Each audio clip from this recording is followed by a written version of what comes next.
बिस्मिल्लाहिर्रहमानिर्रहीम अस्सलामुअलैकुम एवरीवन। कैसे हैं सब? उम्मीद है सब खैरियत से होंगे।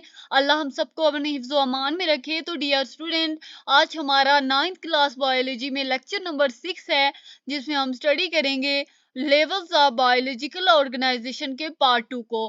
पार्ट 1 में हमने सब एटॉमिक एंड एटॉमिक लेवल को किया था, ऑर्गेनेलिस्ट लेवल को किया था और सेल लेवल को किया था। तो मूव करते हैं हम आज के अपने लेक्चर की तरफ। तो आज जो हम लेवल स्टडी करेंगे, सबसे पहला लेवल है टिश्यू लेवल। देखें जो टिश्यूज क्या होते हैं। सबसे पहले हम देखेंगे कि टिश्यू का मतलब क्या है। देखें जो डिफरेंट जो सेल्स होते हैं डिफरेंट लिविंग ऑर्गेनिजम्स में, जैसे कि हम कह सकते हैं कि जो मल्टी सेलुलर ऑर्गेनिजम्स होते हैं उनमें जो सेल्स होते हैं जिनका फंक्शन सिमिलर होता है और जिनका स्ट्रक्चर सिमिलर होता है, वो ग्रुप्स बनाते हैं। आपको इस बात की समझ आई है कि मैंने क्या कहा है कि मल्टी सेलुलर ऑर्गेनिजम्स में जो सेल्स होते हैं वो सेल्स जो कि स्ट्रक्चर में सिमिलर होते हैं और उनका जो फंक्शन होता है वो भी सिमिलर होता है। वो जो सिमिलर फंक्शन और सिमिलर स्ट्रक्चर के जो सेल्स होते हैं वो मिलते हैं, आपस में कंबाइन होते हैं और ग्रुप्स बनाते हैं। ऐसे ग्रुप्स को हम क्या कहते हैं? ऐसे सेल्स के ग्रुप को हम क्या कहते हैं? टिश्यूज कहते हैं। तो in multicellular organism, the cells which are similar in structure and perform similar functions. For example, in plant mesophyll tissue is made of cells which perform photosynthesis. Plants में जो मेसोविल टिश्यू है वो किन सेल से बना है? मेसोविल टिश्यू जो है वो उन सेल से बना है जो कि फोटोसिंथेसिस परफॉर्म करते हैं। देखें, एक सेल तो नहीं परफॉर्म करता फोटोसिंथेसिस, डिफरेंट सेल मिलके फोटोसिंथेसिस परफॉर्म करते हैं। तो वो जो डिफरेंट सेल्स थे उनका स्ट्रक्चर भी सेम था और उनका फंक्शन भी सेम था और उन्होंने मिलके एक ग्रुप बनाया और वो ग्रुप हमारे पास क्या कहलाया? मेसोफिल टिश्यू कहलाया। तो in plants mesophyll tissue is made of cells which perform photosynthesis. In animals में जो ग्लैंडुलर टिश्यू होता है वो उन सेल से मिलके बना होता है जो कि सिक्रेशन प्रोड्यूस करते हैं। देखें, एक सेल तो नहीं सिक्रेशन प्रोड्यूस करता है, डिफरेंट सेल्स मिलके सिक्रेशन प्रोड्यूस करते हैं। वो जो सेल्स मिलके सिक्रेशन प्रोड्यूस करते हैं उनका स्ट्रक्चर भी सिमिलर होता है, उनका फंक्शन भी सिमिलर होता है। तो वो मिलके एक फंक्शन करते हैं। वो फंक्शन क्या करते हैं कि सिक्रेशन प्रोड्यूस करते हैं। तो वो सेल्स मिलके हमारे पास कौन सा ग्रुप बनाते हैं? एक ग्रुप ऑफ सेल्स बनाते हैं, जिस ग्रुप ऑफ सेल्स को हम ग्लैंडुलर टिश्यू कहते हैं। एक दफा हम इस स्लाइड को रिवाइज कर लेते हैं, टिश्यू लेवल वाली स्लाइड को, कि tissue in multicellular organisms the cell which are similar in structure and perform similar functions make groups. Such group of cells are called tissues. For example, in plants mesophyll tissue is made of cells which perform photosynthesis. For example जो plants में mesophyll tissue होते हैं वो cell से मिलके बने होते हैं। किन सेल से मिलके बने होते हैं? जो कि फोटोसिंथेसिस परफॉर्म करते हैं। उसके बाद है in animal glandular tissue is made of cells which produce secretion. Move करते हैं नेक्स्ट स्लाइड की तरफ। टिश्यू लेवल के बाद होगा हमारा ऑर्गन लेवल। देखिए, जो डिफरेंट टिश्यूज होते हैं वो एक साथ काम करके कुछ स्पेसिफिक एक्टिविटी परफॉर्म करते हैं। Different tissues work together to perform a specific activity. अब हम ऐसे रिलेटेड टिश्यू के ग्रुप को क्या कहेंगे? ऑर्गन कहेंगे। तो क्या मैंने आपको समझाया कि डिफरेंट टिश्यूज एक दूसरे कंबाइन होते हैं, एक दूसरे के साथ मिलते हैं और मिलके वो एक एक्टिविटी परफॉर्म, एक खास कोई एक्टिविटी परफॉर्म करते हैं। और ऐसे रिलेटेड टिश्यू के ग्रुप को हम क्या कहेंगे? ऑर्गन कहेंगे।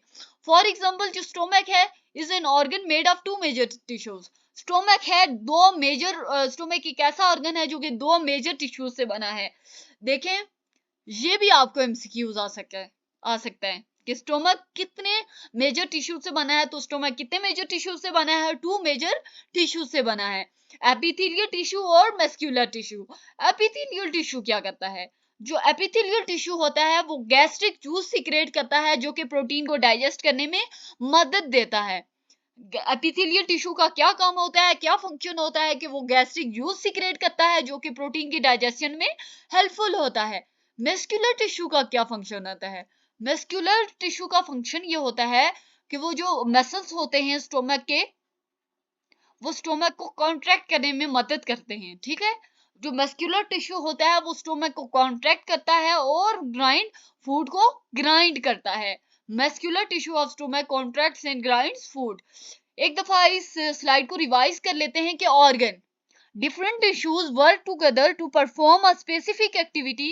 Such a group of related tissue is called as organ. देखिए स्टूडेंट, मेरा मकसद सिर्फ यही है कि आप ये जब स्लाइड खत्म करें, ये लेक्चर खत्म करें, तो जो आपका लेवल का बायोलॉजिकल ऑर्गेनाइजेशन है उसको जस्ट आपको एक दफा रिवाइज करने की जरूरत पड़े, सिर्फ एक दफा टेस्ट से पहले रिवाइज करने की जरूरत पड़े, उसको बार बार याद करने की जरूरत ना पड़े। तो इसलिए आपने लेक्चर को बहुत ज्यादा गौर से देखना है, बहुत ज्यादा गौर से सुनना है एक एक चीज को।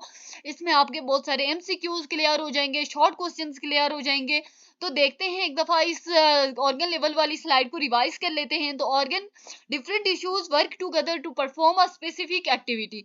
सच a group of related tissue is called as organ. For example, stomach is an organ made of two major tissues. देखिए आपको यहाँ पे एक इंपॉर्टेंट क्वेश्चन आ सकता है कि describe the function of epithelial tissue and muscular tissue. तो आप क्या लिखेंगे कि जो एपिथेलियल टिश्यू होता है स्टोमक का, वो क्या करता है, सिक्रेट करता है गैस्ट्रिक जूस को, जो कि प्रोटीन को डाइजेस्ट करते हैं। और मस्कुलर टिश्यू का क्या फंक्शन होता है, वो स्टोमक को कॉन्ट्रैक्ट करता है और फूड को ग्राइंड करता है। The muscular tissue of stomach contracts and grinds food. Move करते हैं नेक्स्ट स्लाइड की तरफ। Organ system levels. हमने पढ़ा ऑर्गन लेवल में क्या पढ़ा कि डिफरेंट टिश्यूज कंबाइन होके फंक्शन, एक स्पेसिफिक एक्टिविटी परफॉर्म करते हैं जिसको हम ऑर्गन कहते हैं, जिनको हम ऑर्गन्स कहते हैं। अब हम देखेंगे कि what do you mean by organ system level. देखिए यहाँ पे जो ऑर्गन्स जो कि परफॉर्म करते हैं रिलेटेड फंक्शन, एक दूसरे के साथ मुतल्लिक़ फंक्शन परफॉर्म करते हैं, वो एक ऑर्गन सिस्टम बनाते हैं। देखिए एक ऑर्गन सिस्टम में हर ऑर्गन का हम ये नहीं कह सकते कि हर ऑर्गन का सेम फंक्शन होगा, बल्कि हर ऑर्गन का अपना अपना एक स्पेसिफिक फंक्शन होगा। तो organ which perform related function make an organ system. In an organ system each organ carries out it's specific function. अब जो तमाम ऑर्गन का जो फंक्शन होगा, हमने कहा कि एक ऑर्गन सिस्टम में डिफरेंट जो ऑर्गन्स होते हैं उनका अपना अपना फंक्शन होगा।